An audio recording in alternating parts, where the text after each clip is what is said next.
Hey guys, welcome back to the channel. It's Kim, and for this video, I want to cover my Araby army, but more importantly, why you should create your own unique army, and some tips for mass painting. So why am I talking about this? Well, Warhammer has over 30 years of rich lore, and when you read the books, read any old codex, or even the old White Dwarves, there are so many sub-factions, unique characters that honestly deserve some love, and we commit so much time that you want your army to stand out. And for those who have been following my channel for a while now, you'll know I started an Araby Army. Now Araby is a faction that honestly does not get enough recognition and has been slightly retconned with the new Cetra Furies book, where actually there were crusades against the Arabys with Batonia, but they have been replaced. And that partially is due to the slightly controversial inspiration behind the Araby force. And the main point of contention is the religious aspect. So for my Araby force, as explained before, I combine elements of Ottoman clothing to Turkish, to Persian, any element that I thought would kind of fit this fantastical vibe, hence the insane colors I've chosen for the army. And guys, here's a brief overview of my Araby army. I will have a more detailed video of the units, the breakdown and army list by the end of the week, as I have an event this coming Saturday. So this video will cover a lot of tips for painting, batch painting, converting, and just getting inspired. But if you do like this video guys, please like, comment, and share this video as it helps grow the community. So guys, here is the pile of Araby miniatures. So for this video, I will not be hitting all of my goals. I will primarily focus on working on the Saracens, as I have had these talisman miniatures for I would say nearly 8 months, and I do feel like I've neglected them quite a bit. So to start off, I will chop off all of the heads besides one of them. Now you know from my Araby units, you can check my old playlist for Araby. I try to make all my models quite unique, and I believe over half the models are custom sculpted. So by cutting the heads, I can get new poses technically speaking by getting them to look at different angles. And the Citadel Talisman Saracen miniature is simply beautiful. He fits the imagery of Araby that I have in mind, and if you have an opportunity, try to get this model as they are simply beautiful. Now that the prep work is done for them, I'm going straight to one of my assassin units. This is a new unit I will be creating. This is a Citadel Thief. He is very iconic, and he will be inspiring me to create more of him. So I'm grabbing another Talisman Spy. This miniature is pretty easy to come by. I'm grabbing a Citadel Gothic Horror miniature. His name is Hood. This one is a little bit, not rare, but hard to come by, but I love the hidden knife behind the cape. And the next miniature is a Citadel Highwayman. You've seen me paint this one before. All these miniatures have the beautiful motif of the cape covering their faces, so I knew I wanted to add them into my Araby army. So to start off, this is, again, will hurt some people. We will have to trim a lot of the pewter, as you can tell these boots and a lot of the style of the hats are not fitting into my Persian Ottoman Araby army. So I have to clip all of it away and then use the file to sand any sections down. This method will also apply to the Citadel Talisman Spy. Now this miniature I encourage everyone to get, as he's pretty common. You're looking at maybe $10 to $12 to get, and he just has a very good pose that pretty easy to convert. So again, don't be afraid, chop everything you have to. So I'm showing even Hood. Once you clip the boots, sand certain sections down, you have a good model to work with, and we can add all of the clothing style that we need for these miniatures to fit into Araby. So you can see for the Talisman Spy, simply by trimming the hat, we have now the top section of their turban, and even the telescope. Using your file, you can create a small dagger out of it. So that's the beauty working with pewter. you can honestly sand and file things into different shapes to serve. So turning all these halves into the base of the turbines help a lot. Once again, I want to show this is the Citadel Thief that we are being inspired by, as we want the unit to be all assassins. So now that we have this highwayman ready to go, this whole portion might be a lengthy part, so I do apologize, but I kind of want to show the basic idea and some tips of how to sculpt the cloth. So a lot of the Araby miniatures that Citadel produced, and even for any miniature company, if they're from the Ottomans, Turkish, they have that iconic baggy pants. So once you put these lumps of green stuff, we're going to grab the silicone tip tool, and you can see I'm rolling the green stuff onto the pewter. Rolling the green stuff really helps smooth it out as you avoid your fingerprints or any imperfections. So this method I feel like isn't talked about enough, but for beginners it really does help make your green stuff as smooth as possible.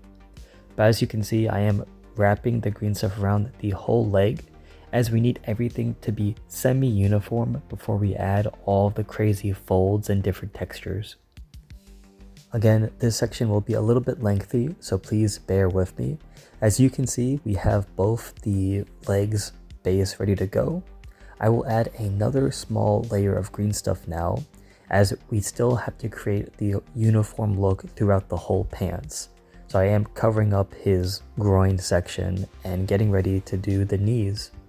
So again, using this rolling method, we're starting to create now the basic anatomical sections of the pants.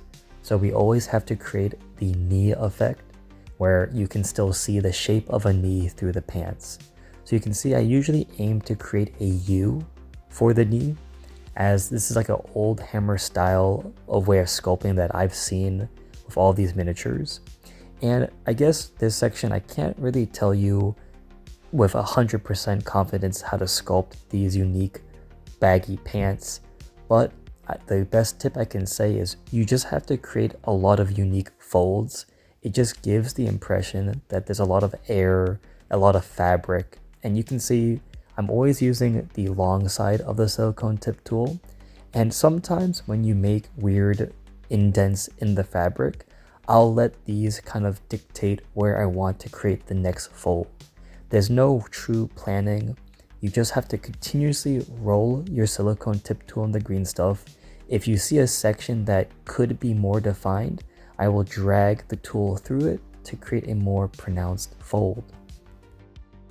And here is one of the assassins with the pants semi-done. As you can see, the folds, I do try to keep them natural looking, and this is the rule of cool. Some of it may make absolutely no sense, but does it look good on the miniature? I think that's the biggest key. This miniature is not meant for Golden Demon or any insane competition, so we have a lot of liberties to create just unique textures and anything that will visually be eye-catching and something that you yourself would want to paint. And I'll just be cycling through the other assassins. Again, once you get the hang of this, it's very, very fun. So I encourage everyone to take a dive into sculpting, regardless of how your first sculpt ends up. The only way to improve is through sheer practice. So do not be discouraged if your first sculpt does not look good. It took me many miniatures to get to this point, and even then, I am still learning myself. And I just want to share all 3 assassins with the new pants. As you can see, the key to this pant style too is at the bottom where the pants meets the boot.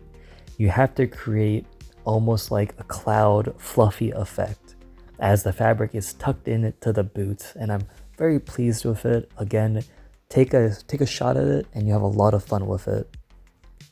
Now that the pants are done, these assassins require a lot more detail, so I'm adding all the iconic Araby aesthetics that you would see from the Citadel miniatures. In this case, I'm adding the almost sash you see on their belt. A lot of the Citadel official Araby models have this look. Fairly simple. You just put a small roll of green stuff With your small silicone tip tool, you'll carve out just 2 lines and go back and forth till it's perfectly smooth. And there will be a massive jump. As you can see, this is the completed hood figure who's been turned into assassin. Really happy with this style. I'm trying to make each of the Araby assassins unique, as they all probably have different training, different preferences for poison, or even clothing style. So this clothing style is actually inspired by Rogue Trader miniature.